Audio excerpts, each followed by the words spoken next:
Welcome to another episode of the Waffle Shop podcast. Today I'm joined by the newly announced Director of Recovery for Against the Odds, Conor Martin. He is also the co-host of Against the Pods, which is a brand new podcast that aims to raise awareness around the dangers of gambling and the ripple effect it can have on your mental and physical health. This episode comes with a bit of a trigger warning, so if you are affected by anything that is discussed in today's episode, then please reach out for help. Let's get on with it. Conor Martin. Cheers, mate. Thank you for the nice introduction. Welcome to the Waffle Shop. Yeah, pleasure to be here. Honoured, man. I've obviously seen some of your stuff, and when you asked me to be on, I was a bit taken back. So thank you. You're kind of like part of the furniture now. Yeah, I've been here a few times. Hopefully, I'm looking a bit more natural on camera. Yeah. To be fair, this whole podcast thing, and as you guys will like find out, no doubt, like in a matter of weeks, when yours launches, it just makes you part of something. Like there's a real nice community element of it. Yeah.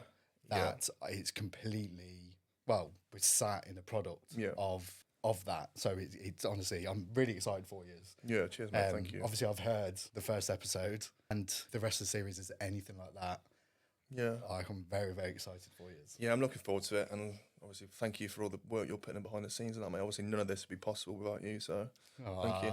Thank you for that. It is a lot of hard work, but no, it's a pleasure to be a part of. This is all very nicey. But I do start each one of my shows with something called the Weekly Waffle, where it's a chance for me to have a moan and get things off my chest. I've got a book that I keep that is essentially everything that's ever pissed me off. I write in the book, and I slowly kind of work through them. How big's the book? Quite a big book. Yeah, it's a very big book, like 30 years strong. This book. God. Yeah. The first time I got qualified to go on pen in primary school, I was like, okay, this is it. This is where it starts. But yeah, hopefully then once I've spoken about it, it makes me feel better. But this one in particular has been in my book for quite a while, and I've kind of waited to kind of get it off my chest. Yeah. And I thought you were coming on the show, and I feel like you might relate to this. Sorry that this is like really kind of like almost triggering for you. But I think you said it in like an episode, and to be fair, you actually said it just before we hit the record button, hence why I told you to show up. Yeah. In the nicest way possible. Yeah, of course. Obviously. But what's really pissed me off this week is being judged on a past version of yourself. And it's quite timely because I've had a lot of change recently from a personal point of view, from a professional point of view. And I feel like there's been a lot of like almost negative comments, or when you start to do better, it comes with almost like a negative kind of feel. And I kind of wanted to run it past you because obviously with your journey, has it pissed you off as well? Yeah, definitely. It's so frustrating to be judged on your past self when you've put in so much work to change. Yeah. But I think probably in my situation, I was genuinely an idiot when I was kind of back in the day. So people might have a reason, but I've got a fear of being judged every single day. Like, really? It stops me from doing so much stuff, like setting up the recovery side of things and that. I need to be more active on social media, but I don't post because I'm so scared of being judged by people that I don't know, old friends I used to speak with. Yeah. It just puts me off massively. It's like a mental block there. I know. I thank you for sharing that, but I think that makes you the perfect person to be doing what you're doing. Yeah. Because if you don't do something about it, you can always sit in that and always think like the what if. You just don't want to get to a stage where you wish you did. Yeah. Like you'd rather do something 100%. like, and then regret it rather than not do it. But it's kind of really annoyed me because I'm just like, we've all been an idiot. Like at some stage of our life, someone has been an idiot, or, we've made mistakes, like we're a bit childish. But it's the whole point of life, isn't it? It's to grow, it's to change, it's to learn. And I just feel like if you're constantly being judged on a certain version of yourself, it can become really limiting. And it almost shrinks you back down to a version of you that essentially doesn't exist anymore. Yeah. It's just really frustrating recently. Definitely, mate, because as long as you learn from your lessons of the past and you're trying to move on for it, and even like the little comments or what you think people are thinking about you, like you start to doubt yourself, like, am I actually like that? Is that truth? Yeah. And there's no truth in it. And some people, I guess, especially in your situation, some people just don't want to see you succeed. Like, you never. It's sad, isn't it? Yeah. It's really sad mentality to have, because you clap when people win. Yeah. And I just feel like if everyone else was a bit more like that, then we would probably see a lot more people winning. 100%. And it takes like big cojones to come on here, put you out, do what you're doing. And I bet the people who are dishing it out or whatever, I bet if they come on, I bet they would like, Yeah. you know what I mean? It's just, I don't know. I can't quite put a finger on it, but at the same time, like, I don't particularly want to understand it, but I also can't let it distract me. Yeah. So I feel like now I've ranted about it, I feel a bit better. good. I'm glad. Is there anything you want to get off your chest today? I have to narrow mine down, to be fair. Just don't say slow walkers. Nah, I'm not getting slow sick walkers. of people coming on here and saying slow walkers. Probably going to be like probably quite a common one, but people who can't park within the parking bays, like when they park over the line. I get it. It's so frequent at my gym, and it winds me up because I can't control other people. That's like one of the things in addiction. You can't control places or people. So I try not to put my energy towards it. But I see that and I'm just like, how can you be so inconsiderate and rude? And then in my head, I'm like, let's wait for them to come back and put them in the boot. But yeah, obviously, off the road, incorrectly parked car. Yeah, but no, it's just, I think I've come a long way myself. So I'm very considerate of other people now. And how you can just park and even get out and look at it and be like, oh yeah, I'm about a foot over. That'll be sound. Yeah, I might just be so excited to get into the gym though. I doubt it, mate. There's another one at my gym again. There's a few consistent offenders who park in the disabled bay outside the front. Ah, okay. And they don't have a blue badge. You know, I know all disabilities aren't visible, but all blue badges are. Yeah. So if you've got one, put it on. And it's like, you go into the gym anyway, walk the extra 30 yards. There's so many spaces. If anything, it's better for you to park further away. 100%, mate. But it really frustrates me because sometimes it throws me off my day. I'm just like, how can you be such an idiot to do that? No. Do you know what? That this is the whole purpose of it. And when I was explaining it to you, some people don't quite get it when I say, like, this is the point of the weekly waffle, because stuff like that, when you have struggled with like your mental health, or you're not as open with the things that do bother you or cause you like those gripes, or it plays on your mind, if you don't capture it at that moment, like, It eats you up. It has this snowball effect.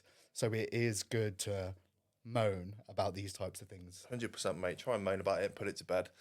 My issue is that I'll moan about it and then I'll go out the next day and I'll see it again. And I'm just like, I'm back there.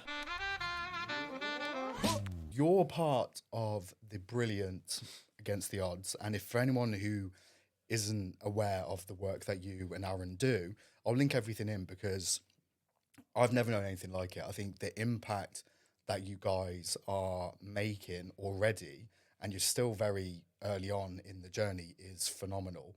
So the fact that we're kind of like a part of this, like a very small part of the journey, I'm almost in awe of what you guys are creating already.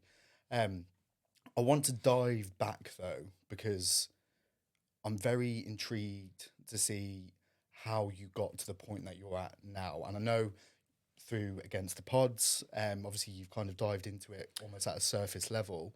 I want to kind of pick your brain a little bit today to kind of tell the story of how you got to where you are now, because it's almost the pain to purpose. Yeah, definitely. And anyone who is doing that is, I have so much respect for. It's how this started. It's how we were sat in a product of pushing past that.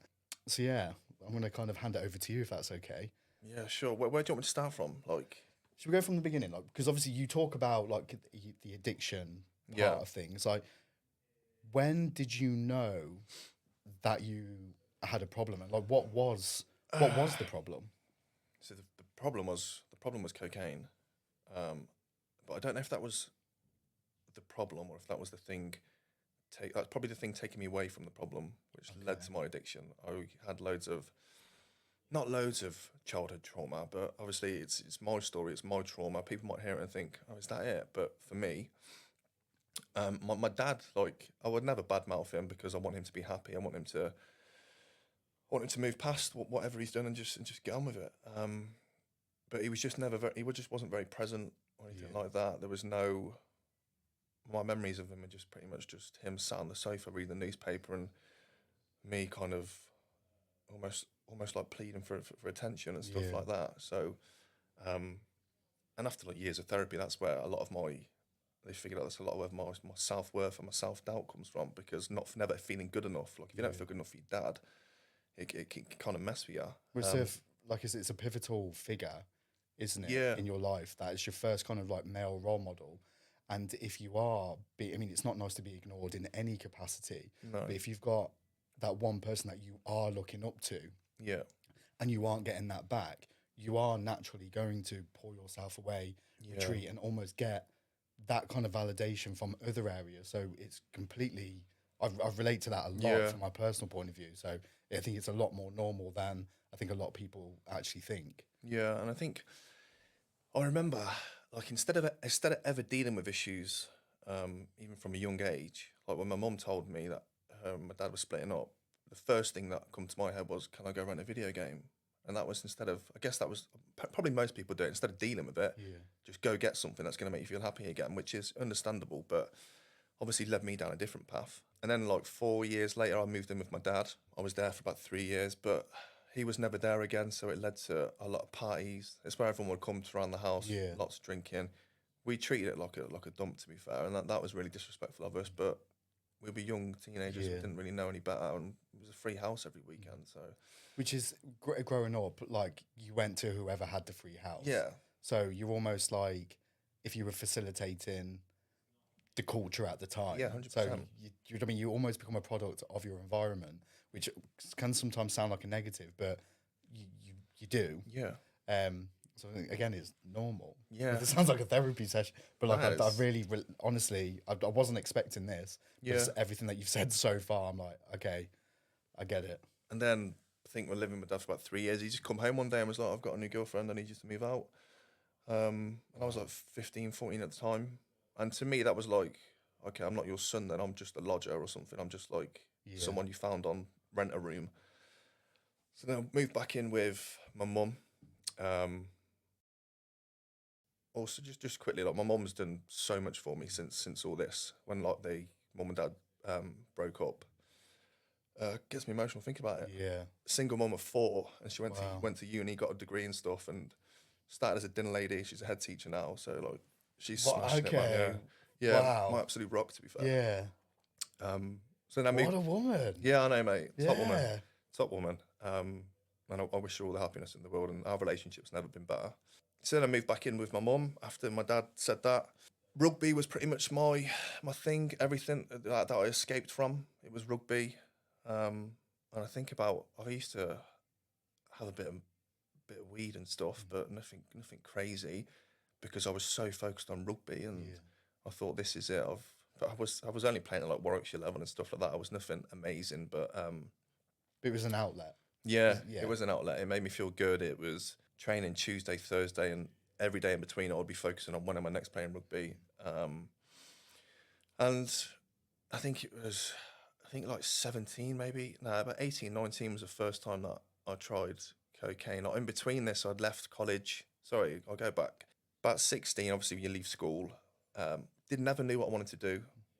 Went to college, started as a bricklayer, dropped out, then went to a different college, did like sports science, dropped out, worked with my friend's brother's business for a few years, but just like never knowing what I wanted to do, never being happy because I didn't have a passion. Yeah.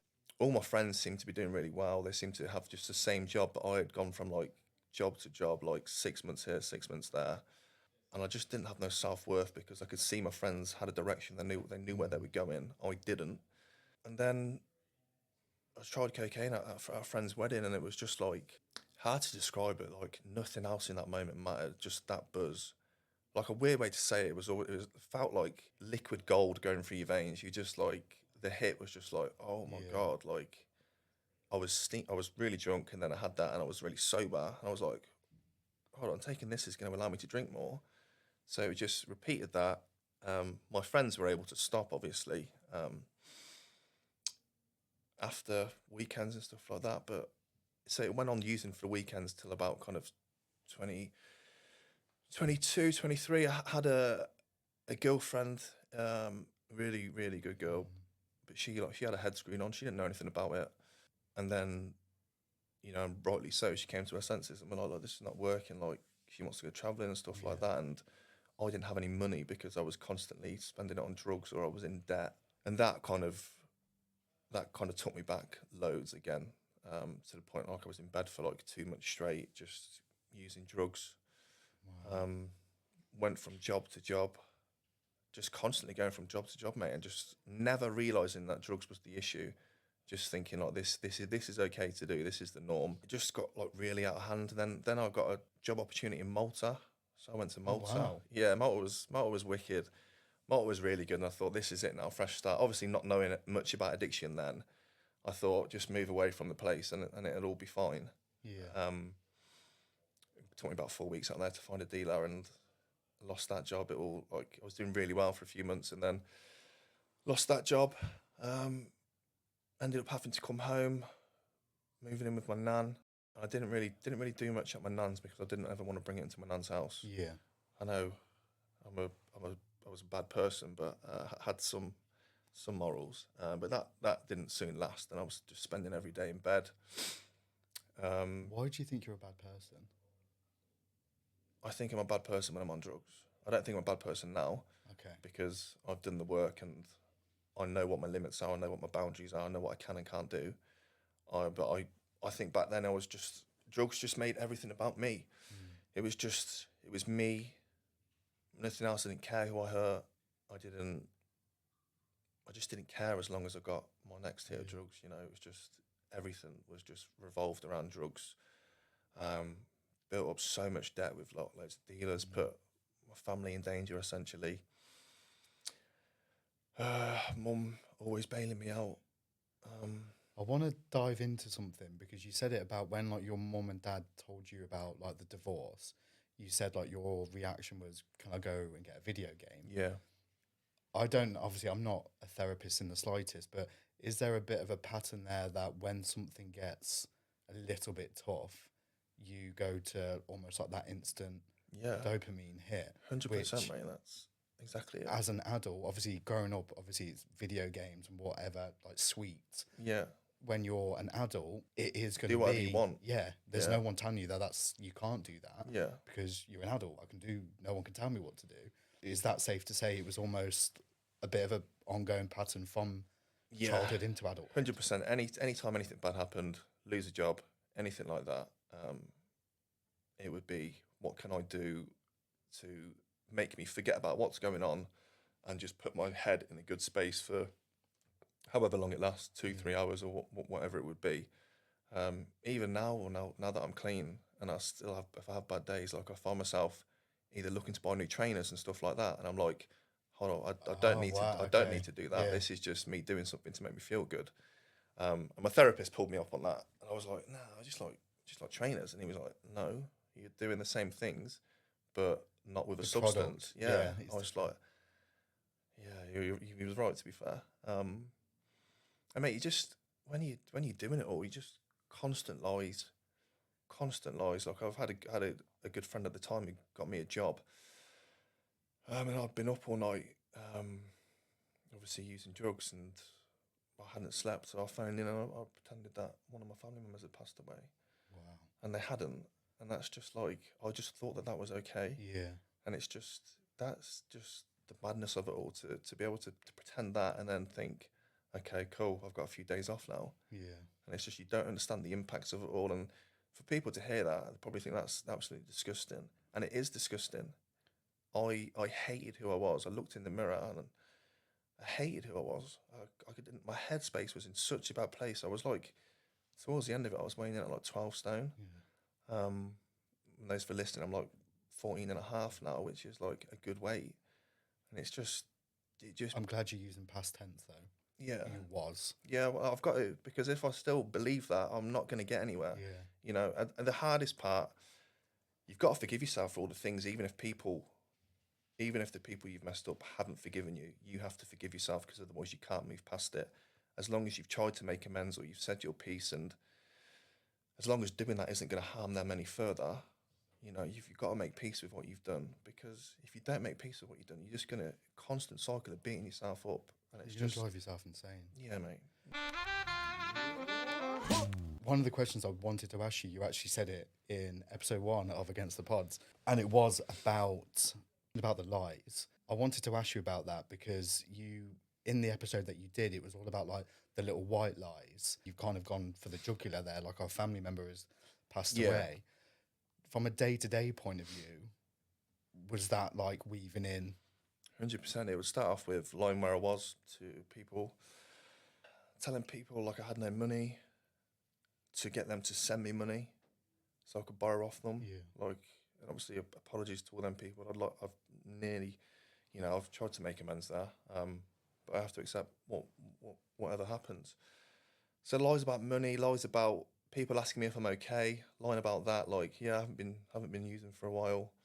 A big part of my addiction, mate, I was pretty much living a double life. I don't want to skip too far ahead, but like from the ages of like, so I'm 32 now, from the ages of like 27, 28, completely out the blue to me, was that I realised that I was attracted to guys and girls. No one actually knows this. Only Aaron. Oh, wow. Only Aaron and another friend. My mum, obviously, my Oh, family. wow. None of my other friends know this. So, Mate. yeah, cheers. But I don't want it to be like a big thing, but like it was just. It doesn't have to be a big Yeah, thing. no, because that's just not me. But I realised that I was, and cocaine took them feelings away, and I didn't want them feelings. I didn't want to be attracted to guys. I didn't want to not be normal or whatever's classed as normal. I felt so much shame and embarrassment and guilt, and I just thought like it led me to such a terrible place. And I didn't tell any of my friends because I was worried about being judged. Like I'm a rugby lad, and I hate the term lads lad, but that's what I was. Yeah. And it just completely like, if it takes my friends by surprise, it took me by surprise massively. And I did everything I could to kind of bury that and to dig that deep. Mate, I massively respect you for that. You've seen some like the conversations I've been having recently. It's took me to get to this point as well to be fully okay with it. And it wasn't a case of me like hiding anything. I just generally shut it off. Yeah. Like I was just like, well, I just don't want anyone to know any aspect of like sexuality or sex life. It's no one else's business. Yeah. It's mine. Whereas anyone ever challenged that, I'd get like a little bit defensive. Yeah. And it's only been through like recently and like the podcast that I've actually like, do you know what?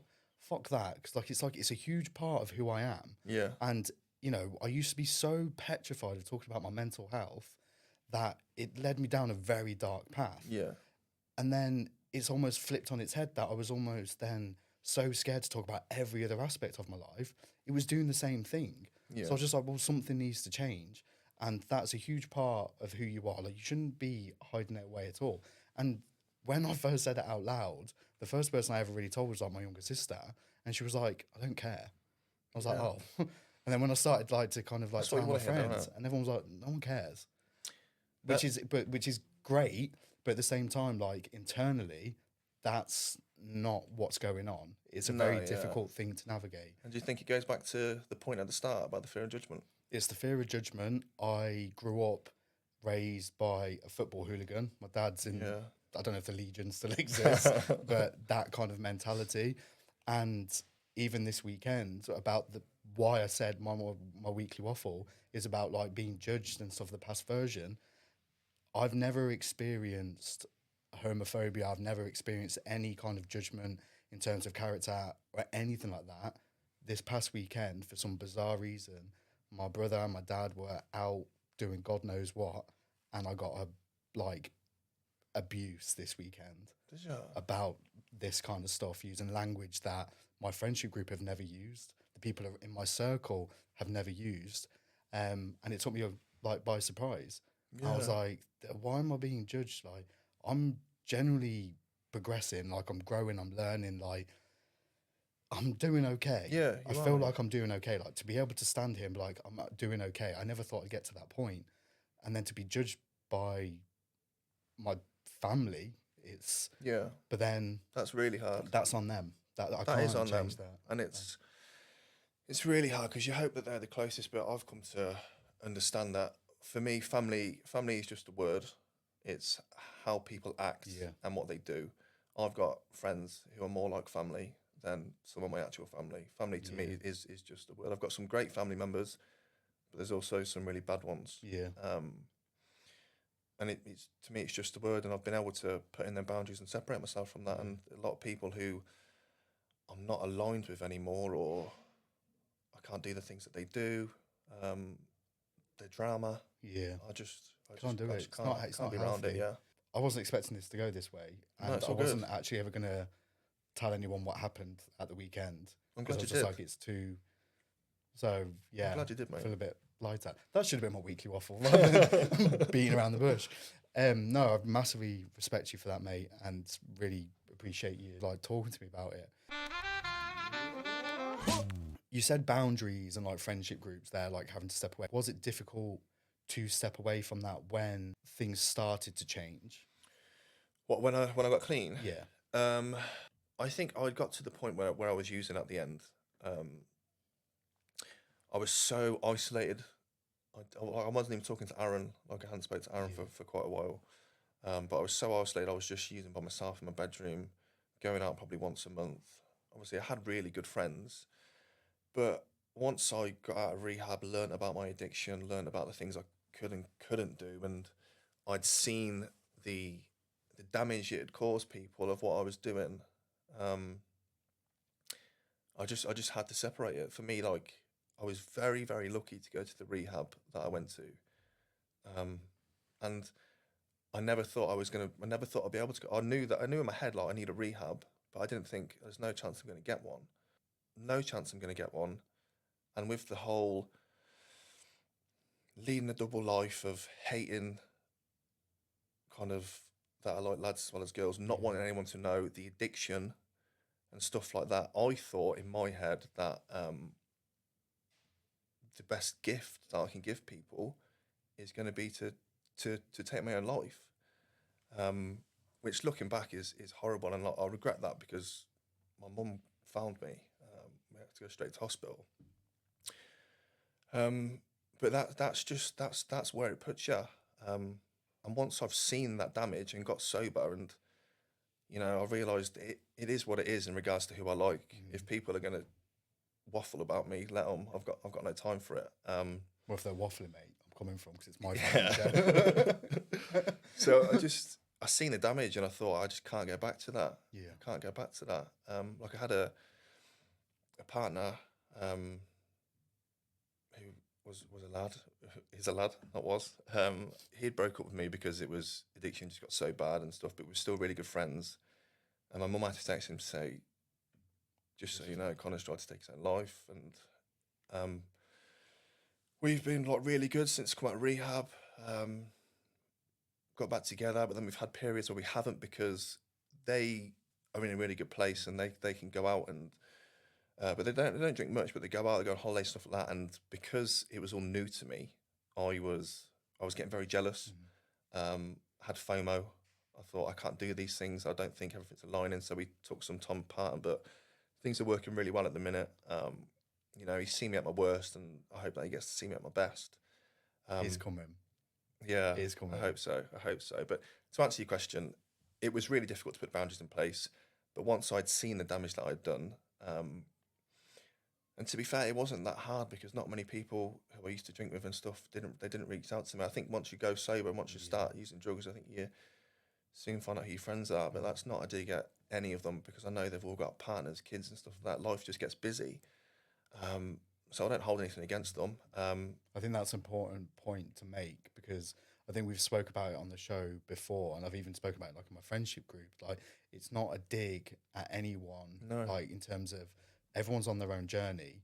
If you get to a certain level and things don't quite serve you, or they don't align with what you stand for anymore. Like, it's more than okay to let go of that. Yeah. Because the more you stay in that environment or with people or a relationship, a job that doesn't quite fulfill you, the more damage it is going to do to you in the long run. Not to them, to you. Yeah, definitely. So it's more than okay to let go.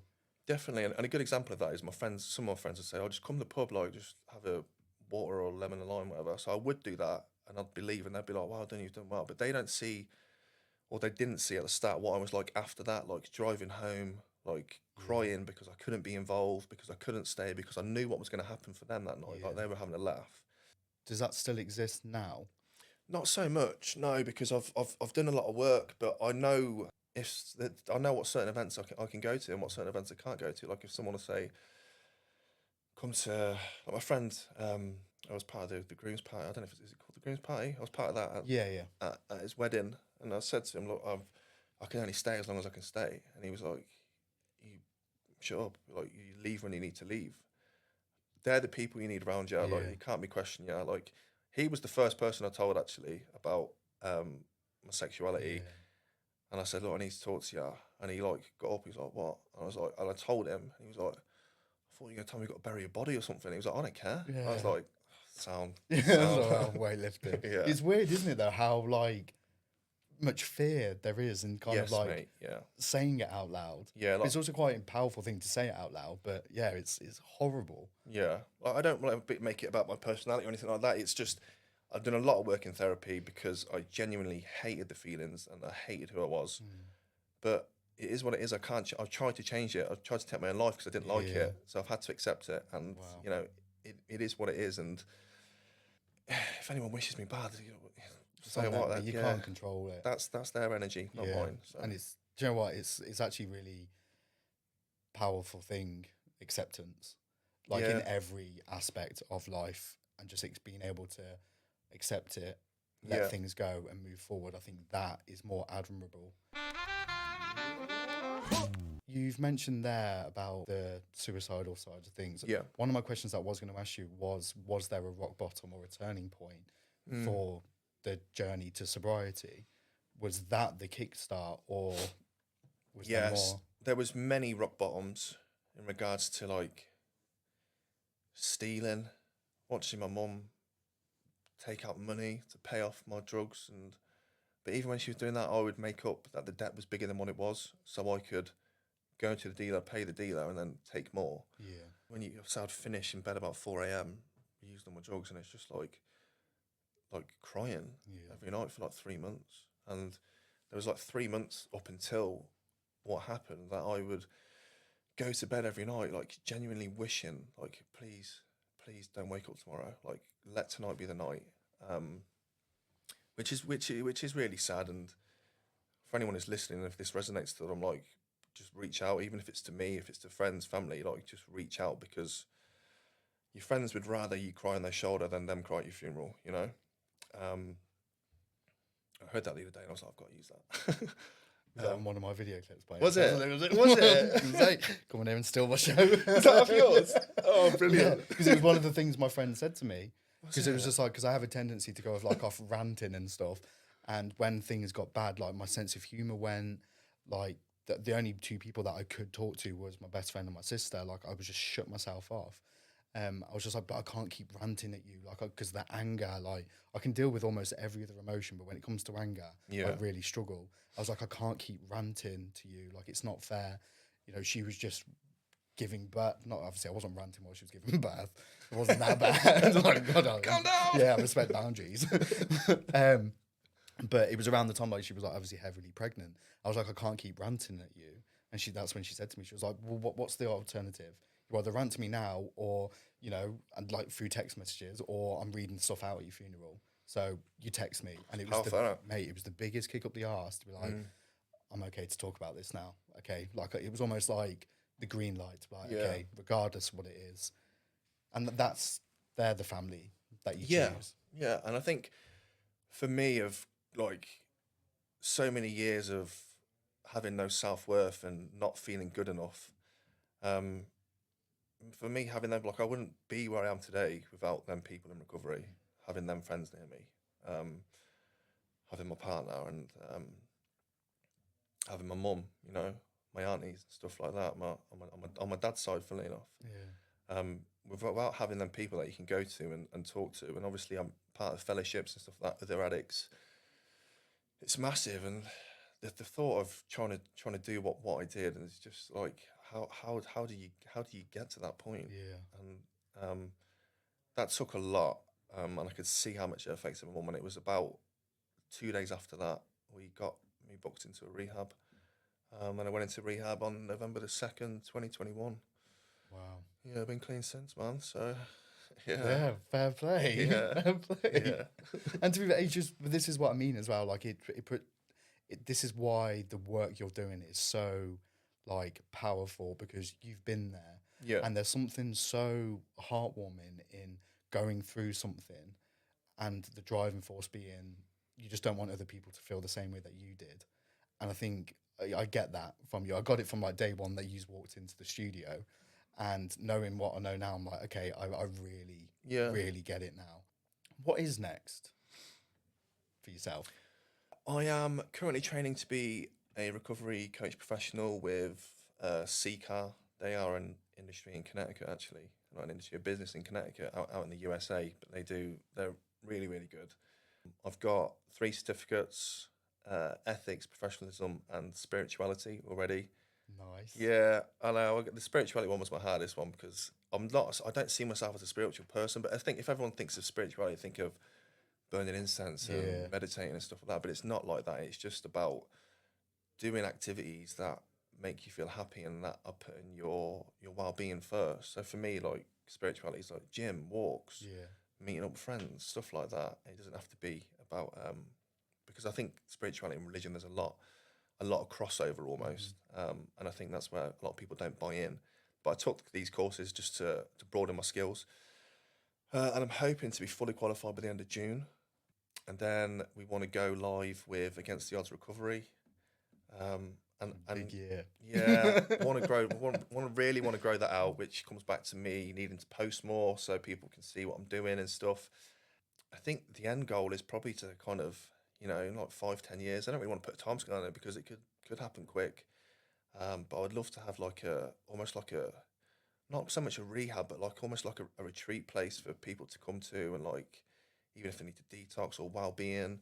I want to get me more qualifications, potentially yoga, PT, Yeah. stuff like that, so I can just do everything in house and give back. Because the most important thing is I felt so alone when I was going through it all, so alone. I thought I was the only person, and evidently I didn't see a way out. And I want people to be able to reach out, and recovery is a devastating thing, but the mess, like, you just don't have to do it by yourself. You know. Fucking hell. Felt like I was getting like a little bit emotional. This is being recorded, so from an accountability point of view, I'm Yeah, going no, to clip sounds. this up and I'm going to send this to you on a monthly basis. When you said this, How's that where's retreat this? coming Yeah, along? where's the Yeah. retreat? No, I think it's so powerful, like what you're doing. I have nothing but respect, and I'm very, very excited to Thank you. kind of watch this grow, because the amount of fire and the dedication that is there with yourself, like Aaron, Against the Odds, it's only gonna get better, Yeah. bigger and better. It's gonna be a big year. I have 3 final questions that I ask each one of my guests. Yeah. I'm quite excited about this now because I wasn't expecting any of this episode to go the way that it was. But if there was a movie about your life so far, what song would be playing as the credits rolled? What, the end credits? Yeah. Have you heard a song by Gavin DeGraw? I Don't Want to Be. Have you heard it? That would probably be it, mate. Yeah. Are you a country music fan?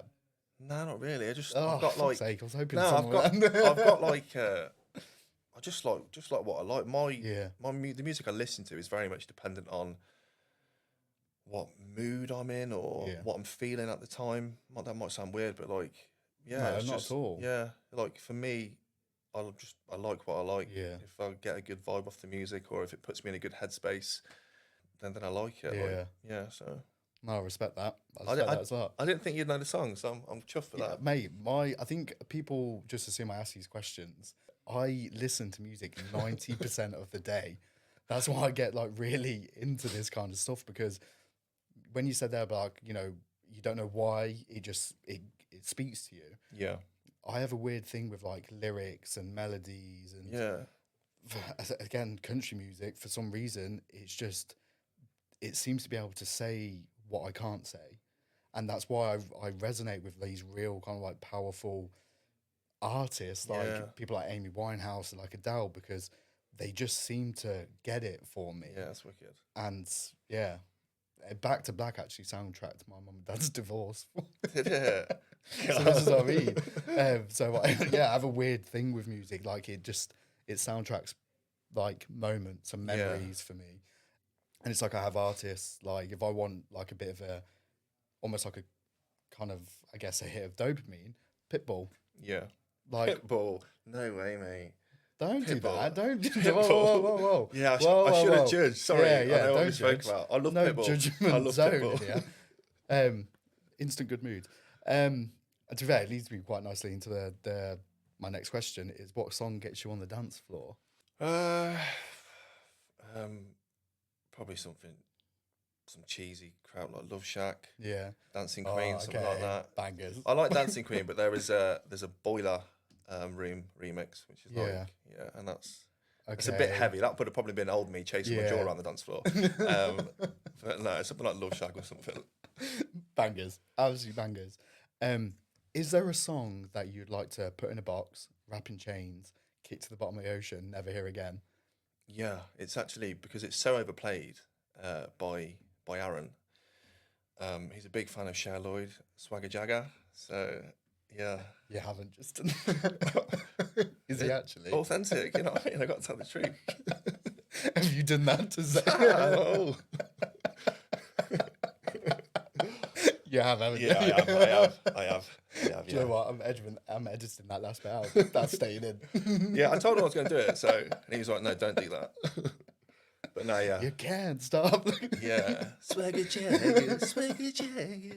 Oh, I'd love to see what his Spotify end of year Who Aaron's? rap party is now. It'll be nothing like that. I just know that Cher Lloyd off X Factor or whatever. Yeah, don't pretend you don't know.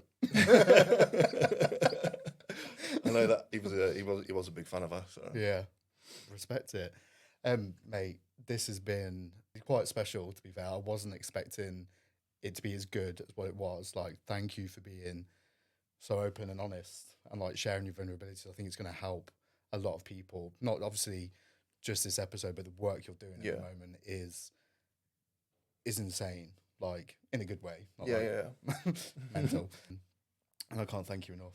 No, it's been an absolute pleasure. Been an absolute pleasure, mate. And I'm honoured to have come on. Like, when you first asked me, my instant thought was, who's going to want to hear what I've got to say? But me, because it's my show. Yeah, I know. But that's the doubt and the judgment coming into my head. But I'm really glad that I did. It's been wicked. And if there is kind of anyone listening who is struggling or anything like that, like, just reach out, because if you are looking to go clean sober, it is going to be the most challenging and hardest thing you've ever done, but it is going to be by far the best thing. And your new life is going to cost you your old life. You'll lose some friends, some relationships, but you'll keep the people around you that are meant to be with you. And I haven't looked back since. There's been hard days. I'm not going to say it's all rainbows and butterflies, but it's been the best thing I've ever done. And if there is anyone considering it or anything, please reach out, look for kind of what resources you can get, and go for it, man. Where can people find you? If they've listened to this, they want to find out more, where can they find you? Instagram at Conor with one N, CONOR _ATO.